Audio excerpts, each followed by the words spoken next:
From 12 News, this is Newsmakers. Are you with me? Rhode Island's 2026 race for governor is on. Our current governor does not deserve a third term. Former CBS executive Helena Foulkes is hoping the second time is the charm as she once again challenges Dan McKee for the Democratic nomination. On Helena Foulkes' watch as president of CBS, the company fueled the opioid crisis. The McKee campaign is already on the attack, with other Democrats like House Speaker Joe Shekarchi and Attorney General Peter Nerona still weighing their options. What will be the new candidate's pitch to primary voters? We'll ask our guest this week on Newsmakers, Democratic candidate for governor Helena Foulkes. Welcome to Newsmakers. I'm Tim White alongside 12 News Politics editor Ted Nesi, and we welcome back Helena Foulkes, Democratic candidate for governor. It's good to have you. Thanks for having me. Appreciate it. Look, if you win, what would be your number one priority? So for Governor McKee, it was Learn 365. For Governor Raimondo, it was her jobs program. You know, as of now, what would be your signature policy that you would use political capital with the General Assembly for? The number one issue that I'm hearing every single day from Rhode Islanders is jobs and economic security. Can I afford to live in this state that I love so much? And I really want to make this a state where all of our children and grandchildren can have a great paying job and afford to live in a good house. So what law would you want passed? What policy would you want to enact to make that happen? You know, it's less about that, actually. And I think that's one of the things I've learned in the last few years. I sit in all these living rooms and kitchens, and I find often people, when I ask people, tell me the one thing you'd love the governor to do, they never actually talk about a policy. They're talking about their own lives. And so, for example, on the jobs front, I think the thing that I would do is not at all policy related. It's be out in front, talk to our existing businesses who are here in the state, make sure they stay, big, medium, and small. Go out and attract new businesses because these are good paying jobs for people, and that's what they really want. And then on the housing affordability issue, there's been a ton of legislation passed, but no executive action to actually get homes built. So I think that is really the power of the governor, to take all the policies and legislation and convert it into something that really works for the people. You got a big laugh at the kickoff with a line about how you had 4 children in less time than it will take to build the new Washington Bridge.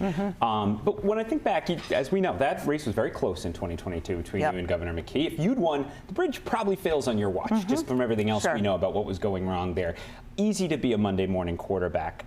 I'm wondering if you think about the whole saga of the bridge, can you point to a moment concretely where you saw the governor and his administration handling the bridge situation one way and you thought to yourself, I would be doing this instead? Yeah, I'll give you 3 things. The first is that I think the governor really diminished how people felt. And that's what I heard from so many people sitting in their cars, and he's saying, you know, it's not that bad anymore. And that's very... that's disturbing to people. I talked to small business owners who are like, this is really having a big impact. So that's number one. Number 2, not holding his team accountable, right? You know, we as I mentioned in my speech, it took 18 months for our governor to have a signed contract. Westmore and Baltimore had a signed contract in 4 months. So I think that's really important. And then, you know, finally, it's just having an overall sense of urgency and seeing to this day traffic is the way it is. We'll talk about it more, but spending $4.5 million a year on 2 tow trucks that are sitting on the bridge every day when you could be funding other things is one more example of people really feeling like the government's not working for them. And you said, I think to the Boston Globe in your post-kickoff interviews, you would get rid of Director Alviti, no question. You would have a new DOT director? Yes, I would, because I think the job of the governor is to have great people around her and hold them accountable. And in this particular situation, I don't think the DOT has done a good job at all, and that starts at the top with Director Alviti. Before I give it back to Tim, the pushback you hear from people around the governor is, look, that would be basically symbolic. You know, getting rid of a sacred cow, getting rid of him to show, you know, so the public gets its pound of flesh, but it doesn't really change day to day. If anything, it might be disruptive. What do you say to that? I could understand that the first couple of months, you know, as they were really trying to figure out the situation, but we're a couple years in now. And this is not a good situation. I've talked to many people who see the inner workings of the DOT, And they were thrilled to hear me say that the other day, because they don't just see it in this bridge, they see it all across the board. It's a good example of government not working for the people. So the leader at the top really has to be committed to making sure that we're not number one in worst roads in the country, which is what we are today. You're going to have to talk a lot about this on over the next year, so let's talk about it now.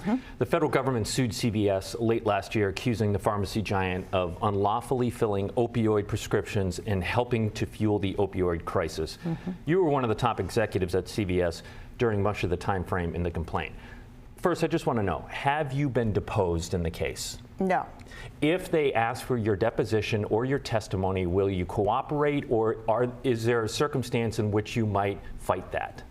I want to answer that in a second, but I want to start by saying that as a mother of four, the opioid crisis really, really hits me personally.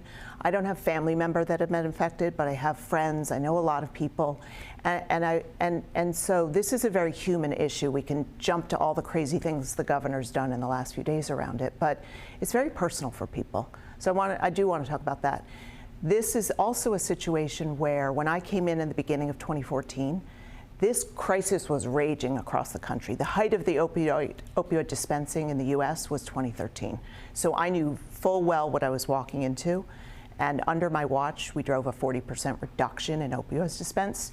But to your specific question, absolutely. I've never been named in a lawsuit. I would, if I'm deposed, I'll speak about it, because I feel very strongly that we did everything we could. So you wouldn't have done anything different? Well, no, of course, there are always lessons learned. And, you know, this is true when you run a big company.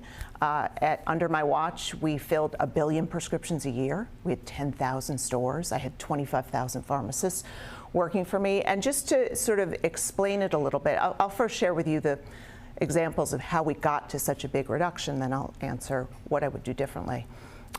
For example, we cut off over 600 pill mill doctors who to this day still have valid DEA licenses. So we could see in our data that they were essentially getting people addicted. And they set up little shops and were sending out prescriptions. So we stopped filling those prescriptions. The sad thing for the system is a lot of those patients could walk down the street and fill them at other pharmacies. That's why we asked the DEA to get it off. We also did the biggest drug take back this country's ever seen. We had 4,000 of our stores, because we knew the first way people get addicted is in their own family's medicine cabinet. Just in interest of time, what would you have done differently? You know, when I look back on it, and it was such a raging problem, and as an example, you had pharmacists who, for the first time, were trying to decide, is this a valid prescription? The person really has pain, or is this someone who's addicted to the meds? It's not like they were banned, and, you know, like cigarettes, we could take them off our shelves. This was like a judgment call for pharmacists. So, you know, look, when I look back on it and I think about the 600 doctors that we cut off, maybe there were 1,000 doctors we should have cut off. There were certainly, you know, opportunities to just lean in and do more. But I do think we, in the heat of the moment as it was raging, we did everything we could, and yes, of course, I wish I could have done more. Do you feel in any way, we're going to go to a break here, but is there any part of you that feels like you owe an apology to the public? I don't owe an apology, but I feel great pain for the people who've been affected, for sure. Okay, we're going to take a break on Newsmakers. Our conversation with Helena Foulkes, she's Democratic candidate for governor, will continue. Stay with us. You're watching Newsmakers.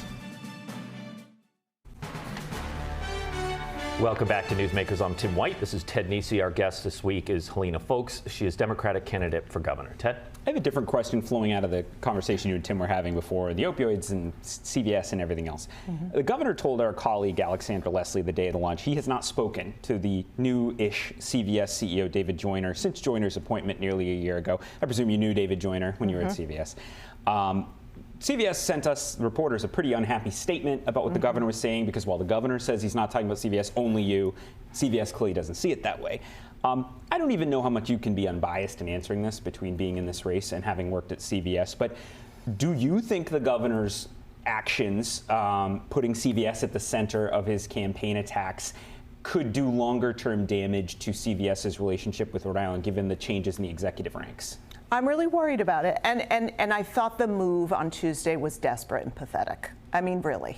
You know, this is a company that was founded by two brothers in 1963 in Woonsocket, becomes a Fortune 5 company in Rhode Island, has 7,000 employees in Rhode Island, and he really is more concerned with his own politics than the lives of those 7,000 people. So yeah, I think that shows up every way around the governor. You know, his job is to be making sure every company here wants to stay here. The fact that he said he hadn't spoken to the CEO since last October, and then his answer was, well, he hasn't called me. Governor, your job is to call those leaders because you want them to add more jobs here. There are more jobs every company here could be adding in Rhode Island. And you know, and I equate that to Hasbro. So you look at a situation where, again, you know, who knows what was really going on, but the governor wasn't reaching out. And the governor, when he saw there was a new CEO, should have said, what do I need to do to put the best foot forward? Not wait until we find out maybe they're going to leave, but be forward leaning. That's what 49 governors are doing around this country. They're trying to poach companies. So when you're here in Rhode Island, you have to defend the companies you have because Rhode Islanders are counting on those jobs. One quick question before I get back to Tim. I could hear a more progressive-minded Democratic Premier hearing all that and saying, you sound too Republican to me, right? Too solicitous of business leaders. Can I trust that she would be tough on business or be willing to sign a tax increase on business or something like that because you come out of that world? What do you say to voters who are instinctually a little more skeptical of the business sector than you might be? Yeah, I think the job of the governor is to be the chief champion for the workers of Rhode Island. And so that's the mindset I have when I talk about what does it take to get more good paying jobs here. So, you know, that is my sole focus, is to make sure that how does 7,000 jobs at CVS become 10,000 jobs at CVS? Because that's how you lift families up. And that's what we need in this state. And so really there's a huge opportunity, I think, given my business experience, to make sure that I could find ways to get more companies here and keeping people really well employed. Education was one of the pillars of your announcement on earlier this week.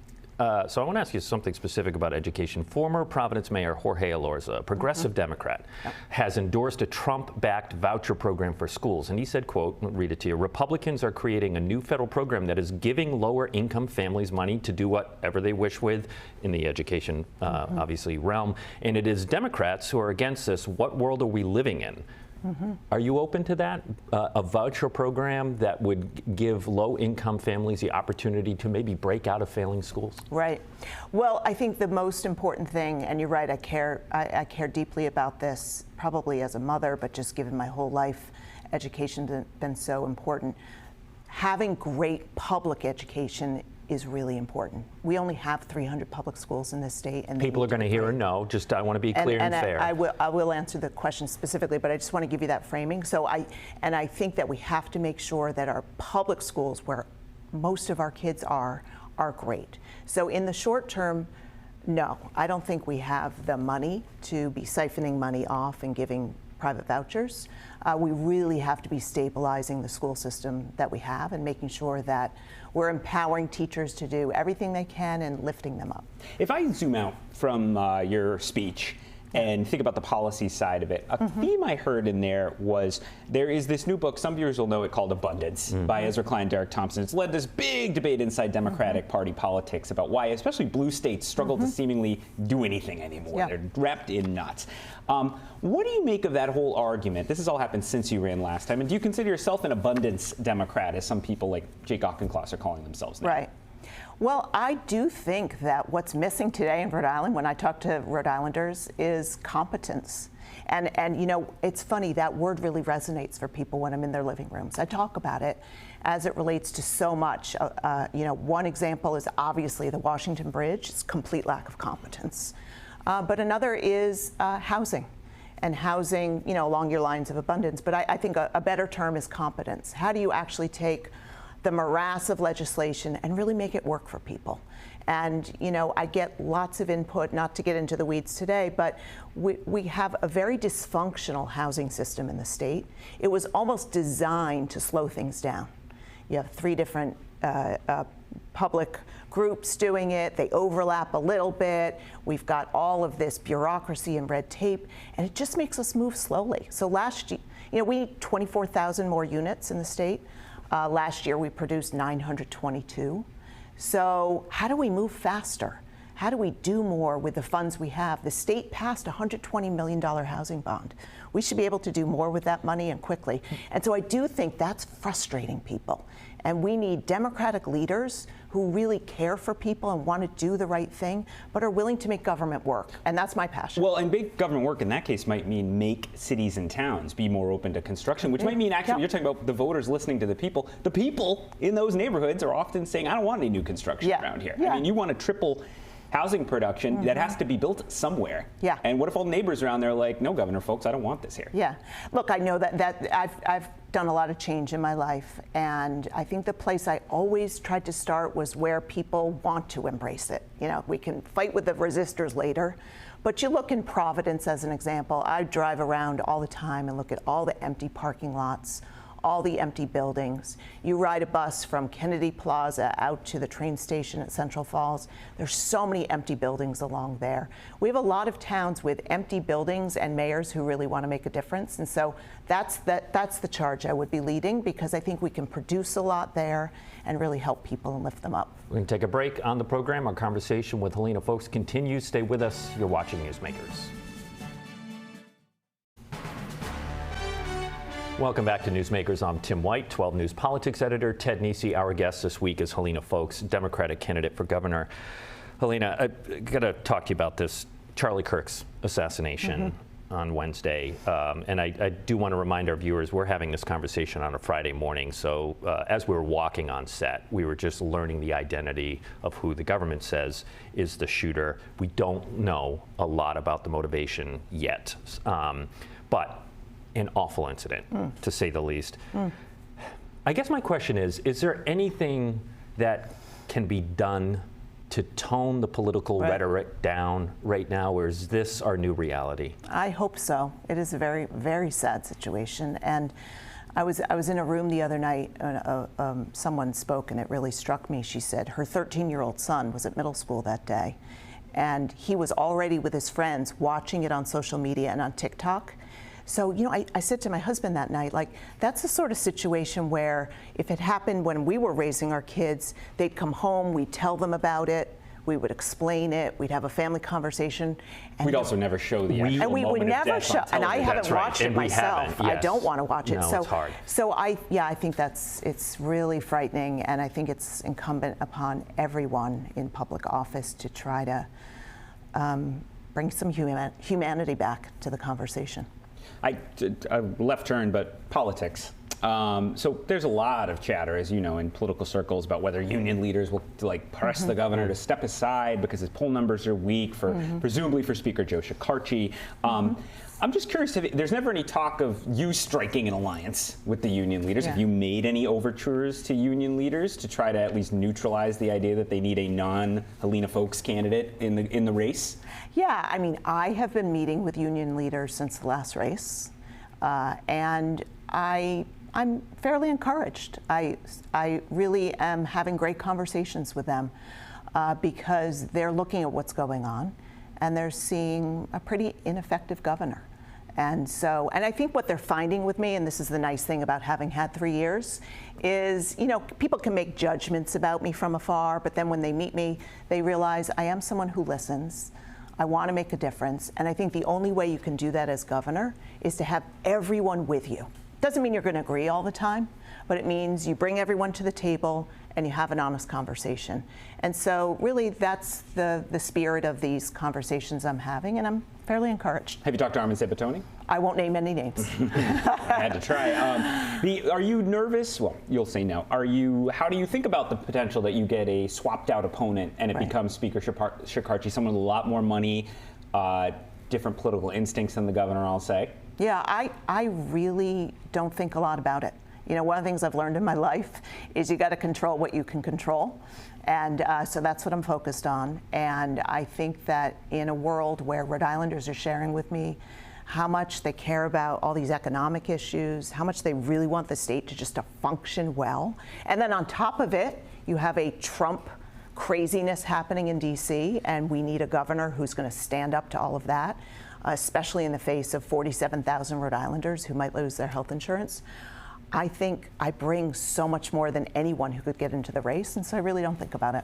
I'm curious about this one. I want your input on it. President Trump, speaking of, recently announced that the federal government would take a 10% equity stake in Intel, converting CHIPS Act grants into government ownership.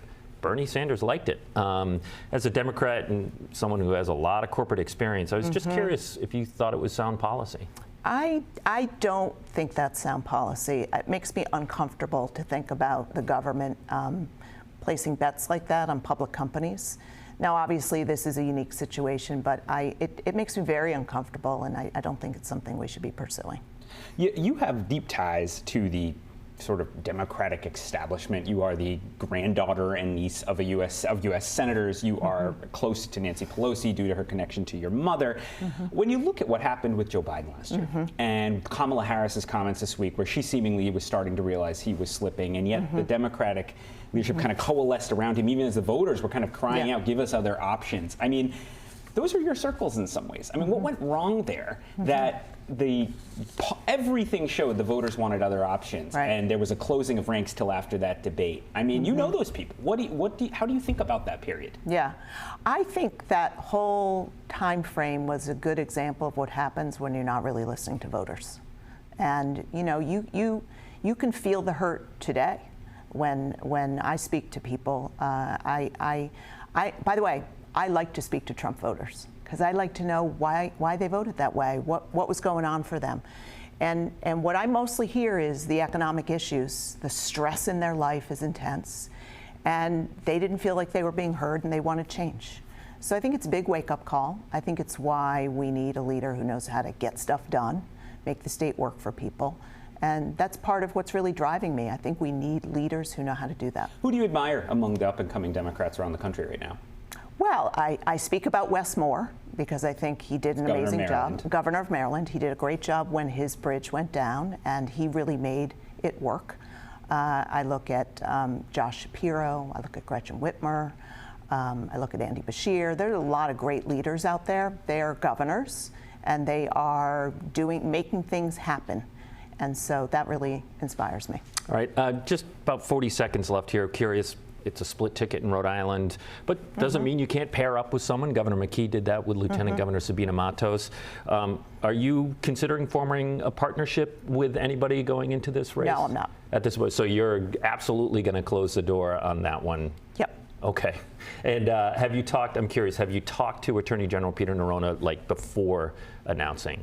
I talked to many people often, and yes, I've had conversations with Peter. Okay. Helena Foulkes, thanks so much for joining us on the program. Thanks for having me. If you missed any of it, it's on WPRI.com. For Ted Nesi, I'm Tim White. We'll see you next week on Newsmakers.